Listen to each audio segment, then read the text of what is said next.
sometimes I like to let videos just start playing and stuff like that in order so that we can get like a very unique way of how these people are operating and talking. But I think first I have to give a welcome to the video before we talk about it, like an intro. And we have to discuss the fact that Africa is the most genetically unique area in the world. And we are talking about what people call, I don't like this word, but let's just say it this way, the black Africans of Africa are the most unique towards each other because a Khoisan and another person genetically will have a variant that is a little bit stronger than the, let's say, Chinese to the European. But we will go through this as we watch this video. I just want to put that there so that people can understand. Hidden within the DNA of the Berbers is a story older than civilization itself. A story of survival, adaptation, and an unbroken lineage stretching back tens of thousands of years. So I know what some of you are probably thinking, why am I jumping in so early? And that is because what he's saying is factually incorrect.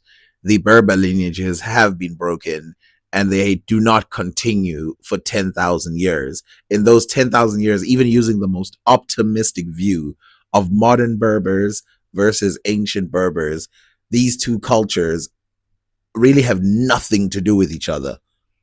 In the same way that, you know, the hunter-gatherer civilizations in the past in certain places around the world are very different than the people who then came after the farming people. Usually, it does require some kind of replacement.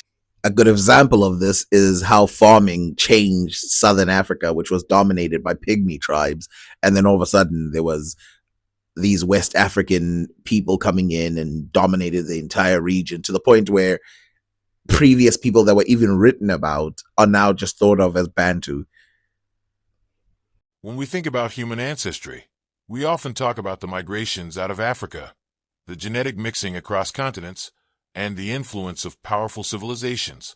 So he gave 3 examples there. The first one was the Out of Africa movement, which is a powerful thing to talk about. That is why they talk about it all the time. The second one, he actually talks about the genetic mixing across continents, which will go into something that he says later about the uniqueness of the Berber people. We'll get back to that. And then he talks about the final point that he makes, which is the powerful mixing of powerful civilizations. So let's first take the first one that he talks about. Yes, we should definitely talk a lot about the Out of Africa movement, and we should talk about the people who stayed behind in Africa. But the Berbers who exist today, the mixed or the sort of Middle Eastern ones, are not part of that conversation of not talking about the Out of Africa movement. In order to talk about those Berbers, you have to talk about the Out of Africa movement. The second thing that he says is the mixing of races in different continents. Again, the Berbers are no exception to this. They're definitely mixed today. If you go to Morocco and stuff like that, you're looking at high mixes between European and the Berbers, whatever age you think they came about. And then you've got a high mix between Arabs and the Berbers on the other side. I mean, all of them have a blend with Arabs, but when I say Arabs in this one, I'm going to specify. When I say Arabs in this video, I mean starting from around 600 AD. I'm not counting before that. I'm going to call those Middle Easterners. But what if I told you that, in the heart of North Africa, there exists a genetic legacy so distinct, so unique, that it stands apart from nearly all other populations on Earth? This is the story of Berber DNA. I would tell you that this is not a true statement in any way, shape, or form. So if we take the Africa point of view, right? My point of view, the Berbers are definitely not unique in that they're just Middle Eastern people. So there's nothing more unique about them than anything else. But let's take the European point of view just to show how flimsy the statement is. So the European point of view is that around 10,000 BC, a bunch of Middle Easterners move into North Africa, and they're not just moving for no reason. They're moving there because they're bringing in stuff like farming and stuff like that, early versions of it. And then they go into places like Europe and stuff like that. They bring farming to Europe. So the question is then, how unique is the Berbers if you just consider this story? Well, the problem is they're not more unique than the people who moved into Europe. They're definitely not more unique than the Japanese. They're definitely not more unique than Russians. Well, the Russians that were living there before the white ones got there. They're definitely not more unique than the Indians. Definitely not more unique than the other ones. And so the question is, what do you mean by unique? In what way are they unique? The most unique people, and I mean, I hate to say this, but the most unique people on this earth are the people who are living in Africa, who were there for a very long time. And there's no question about how unique they are. That's just a genetic thing. One of the most resilient, mysterious, and ancient genetic blueprints in human history. For centuries, the Berbers, also known as the Amazigh, have lived across North Africa, from Morocco's rugged Atlas Mountains to the vast Saharan dunes. So now he's changed the word to Amazigh, and Amazigh or Amazigh or Amazigan, whichever one you prefer to use, that includes the black Berbers. See, the word Berber in a lot of texts only includes the pale skinned ones. Amazigh is very different. That involves the Tuareg, that involves all those other people. And if you do that, then obviously the DNA becomes a lot more complicated and a lot more unique, because we're talking about from Libya all the way to Nigeria. They have witnessed the rise and fall of empires, outlived invaders, and preserved their culture against overwhelming odds. So two of those three statements are correct. The one in the middle about outliving invaders in North Africa is absolutely not true. They did not outlive their invaders. They were invaded and successfully colonized and many times over removed. And so, yeah, they have a unique DNA, but the reason why it's unique is because of those very same invaders. In later times, right, if you include other people, then yes, the other people living in other places have outlived their invaders because they still look like the people who were there at the time. Now, there's some people in Africa who are mixed. Some of them have no idea that they are, but there's some people in Africa who are mixed. So they live with that DNA of their invaders with them. The other two statements were actually correct, so I'm just going to leave them. But what makes their DNA so special? To answer that, we need to travel back in time, to an era before history was even recorded, when the first humans roamed the lands that would one day be called North Africa. So this is where we're going to have to run into the out of Africa theory. I know he's not going to mention it, but this is where it's going to have to run into it. So the time that he's talking about is probably 300,000 years ago. And this 300,000 years ago has got nothing to do with the people who are there now. I would even argue it's got nothing to do with the black people that are there now. The 300,000 years ago, those black people have been moving up and down Africa. We have proof of this, that they've been moving up and down. It is only around 40,000 years ago, maybe, when the out of Africa thing started happening, that you start seeing deep settling. So DNA being sort of locked in a certain place. It's why all sub-Saharan Africans have DNA in common that is rarely seen outside of Africa. I was going to say not never seen outside of Africa, but rarely seen, or only later seen after this period. In Morocco, the discovery of the Jebel Irhoud fossils changed everything we knew about human origins. These remains, dating back over 300,000 years, suggest that Homo sapiens may have had a much more complex evolutionary journey than previously thought. They certainly do. Instead of painting a picture of a people stuck in one location and cannot move, they tell us that Africans at very early periods could have gone in many different directions, including Asia and places like that. It's possible that they had been moving very, very early. Unlike the commonly accepted narrative that all modern humans descended from a single migration out of East Africa, evidence from North Africa hints at a more interconnected web of early human movement. Except that that very early human movement only survived within Africa, though there is some evidence that some Homo sapiens did go into Asia very early and Europe very early. Those people seem to have just ran out. They just ran out of luck, I guess. The ancestors of today's Berbers may be linked to these early humans. Okay, so that's just like a blatant lie.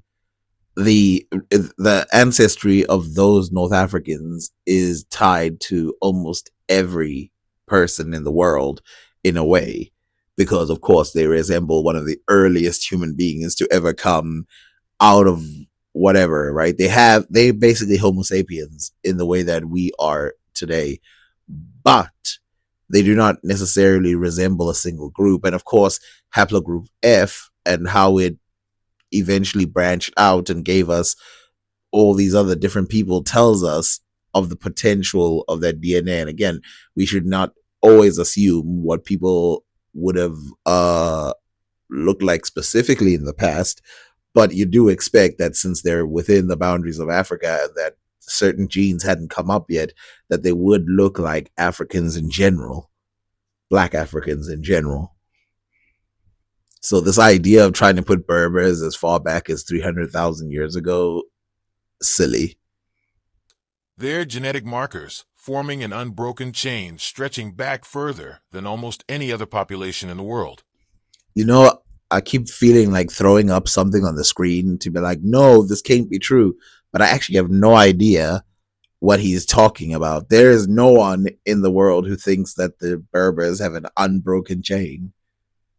I don't know what he's talking about this unbroken chain of like, what does he mean?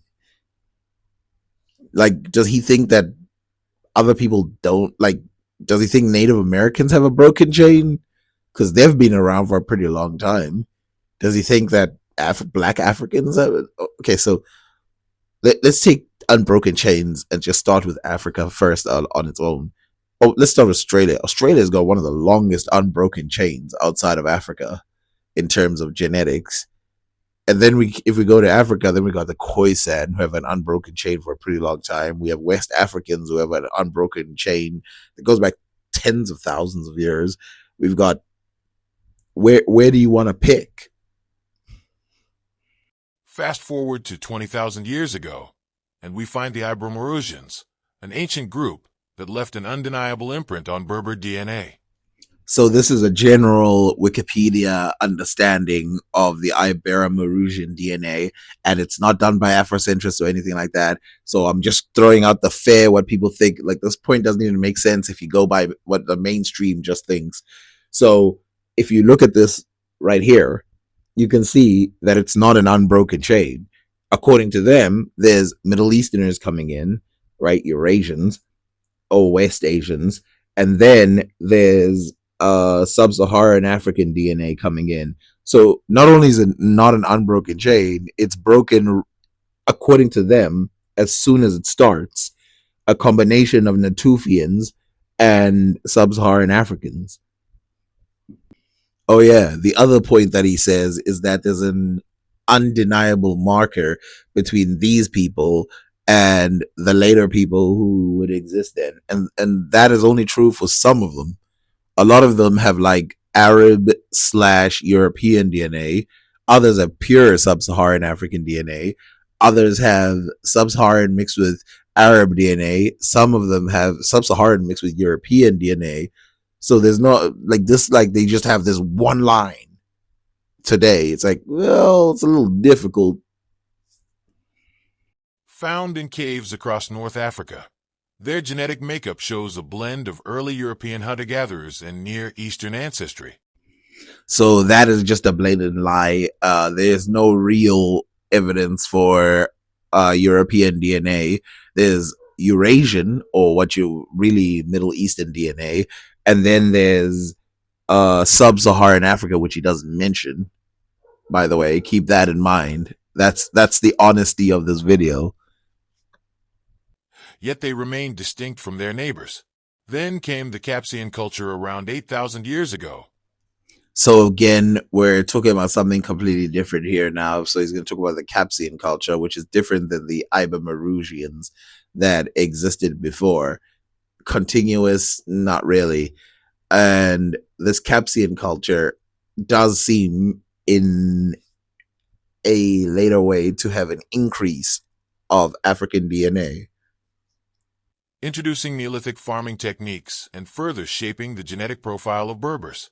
However, even after these influences, a core genetic component unique to Berbers, what researchers call the Maghrebi DNA signature, remained intact.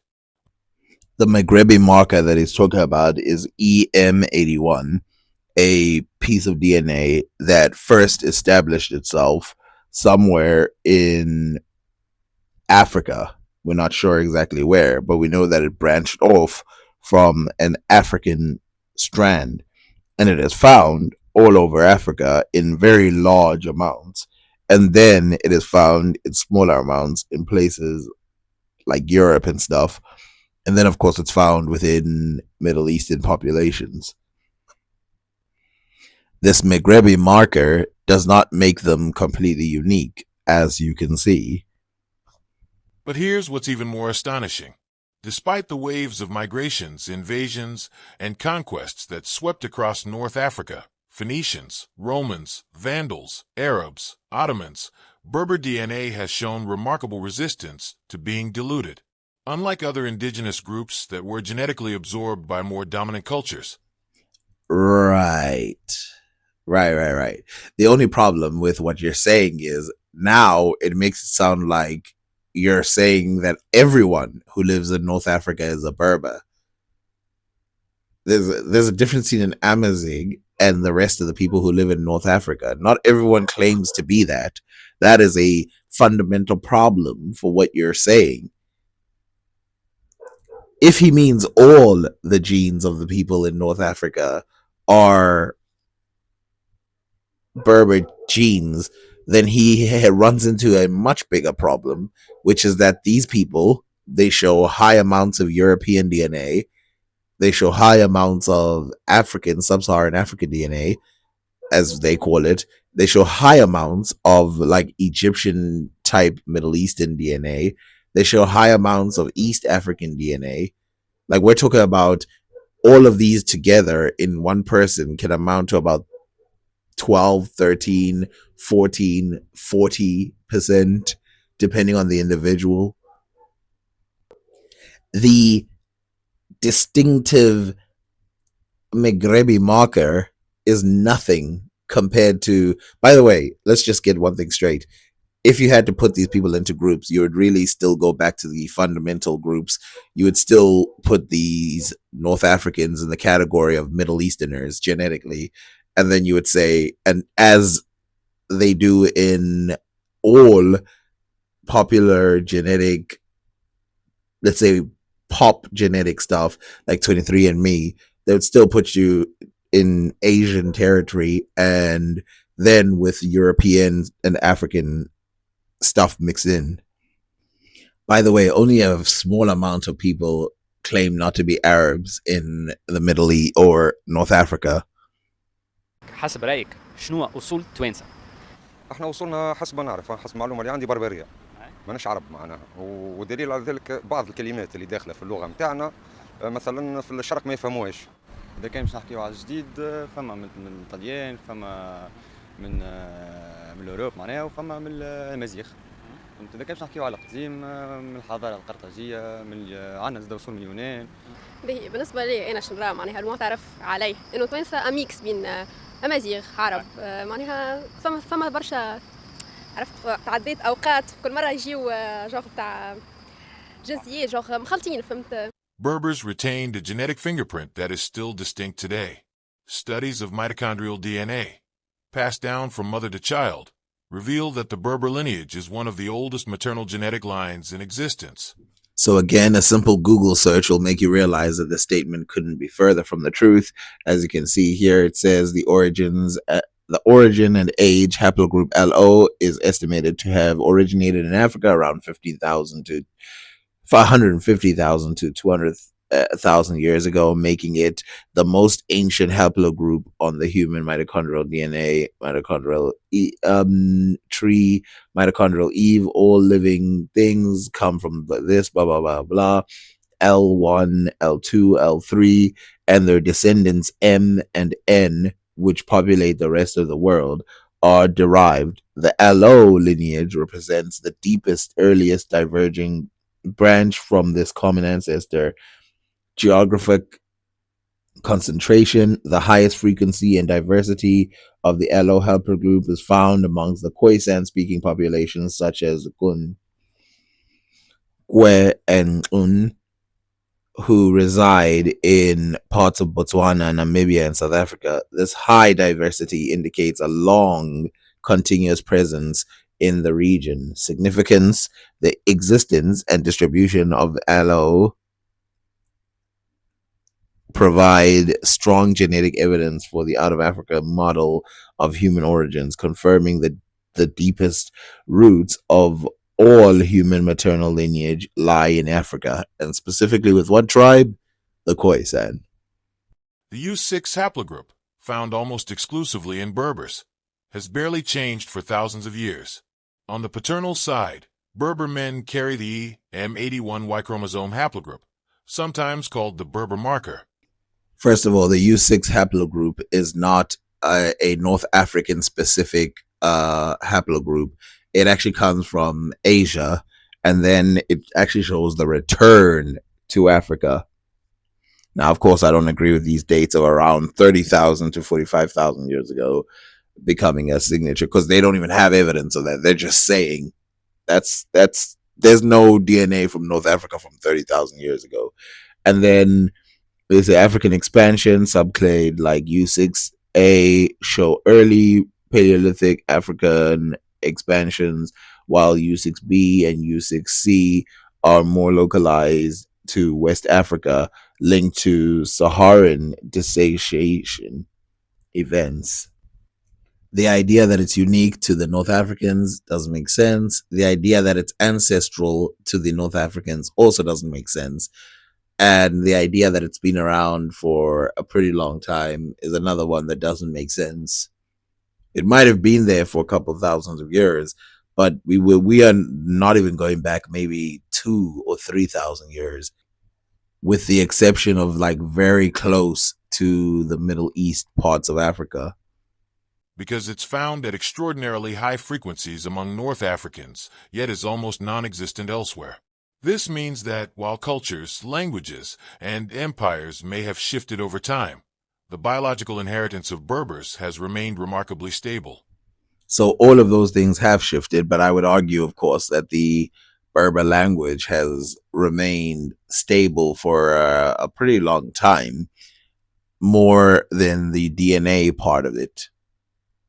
I would definitely say the languages have remained right there more than any of the other stuff that he's talking about. Now, of course, there's Arabic and there's other languages that came in like French, but still Berber is around as a group, and it represents a large part in terms of language wise. And it, again, one of the reasons why they don't acknowledge it as it is because it spans more than just the North Africans. Berber goes all the way down to Senegal. This genetic continuity is even more surprising when we consider the Arabization of North Africa. Many assume that North Africans are primarily of Arab descent. And they are correct, because the Arabs themselves acknowledge it, because it's something that is true and will happen for real. But DNA studies tell a different story. Less than 15% of Berber DNA traces back to the Arabian Peninsula. So this is haplogroup J, and haplogroup J, which is, as you can see, much more pronounced or much more there in Yemen and Saudi Arabia and basically the Arab regions, starts to flood into all these other areas. You can see part of it India, Russia, Africa, Europe, and places like that. So we can see that this influenced it. But there is something that's very important, which is the Berbers, they share this too. This is because they did have an influence. Now, here's where wording and how you put things matters. When you say how much Middle Eastern DNA came into the area, that's different than Arab DNA. Because Arab DNA, like I said, in my point of view, you want to start at around 600 AD, and then when starting from then, how many started moving into Africa? That's where you want to start. Meaning that even after the Arab conquests, the genetic impact was far less significant than the cultural and linguistic shift. The process of Arabization was more about the spread of language and religion than it was about replacing the indigenous population. In fact, many who identify as Arab in North Africa today still carry predominantly Berber DNA. What he's saying is very tricky, but still, for the most part, it's Middle Eastern Arab DNA that is a huge minority or majority of the DNA, depending on how much others they have, other white DNA or other black DNA they have. But why did Berber DNA remain so distinct while other populations mixed and changed over time? It didn't. By your own definition, it changed. Even if you claim that only 15% of the DNA is Berber, that's still a change. The answer lies in geography, culture, and social structure. The towering Atlas Mountains and the vast Sahara acted as natural barriers. Yeah, one hell of a barrier. They got swept up in under 100 years. It doesn't matter. It's not that great of a barrier that you think. Limiting intermixing with outside groups. Berber tribes, many of whom practiced endogamy, marrying within their own communities, helped preserve their genetic identity. Unlike other regions where conquest meant large-scale intermarriage, the Berbers maintained a strong sense of ethnic continuity. Even today, no more unique than most places in the world. The uniqueness of Berber DNA remains a subject of fascination. Genetic testing companies are seeing more and more North Africans discovering their deep Berber roots, sometimes without even realizing it. How does he find their Berber roots without discovering it? I don't know what that means. But what he's saying here is absolutely true. North Africans are definitely doing more genetic studies, which will make it easier to trace the DNA of these people. But it's interesting that, again, most of them are put generally with Middle Easterners. Whether in Morocco, Algeria, Tunisia, or Libya, the genetic signature of the Amazigh remains a dominant force in the region. It is a testament to resilience of people who have endured, adapted, and yet, against all odds, preserved a genetic heritage that stretches back to the dawn of humanity. You know, this could be a completely different video because the way he's putting it is very inspirational, whatever. He could have talked about how mixed a lot of the people in North Africa are and where that mixing had come from. Instead, he wants to make this, by the way, skipping the Africans when talking about the Ibermerusians tells me that there is a bias in the way that he's looking at the information.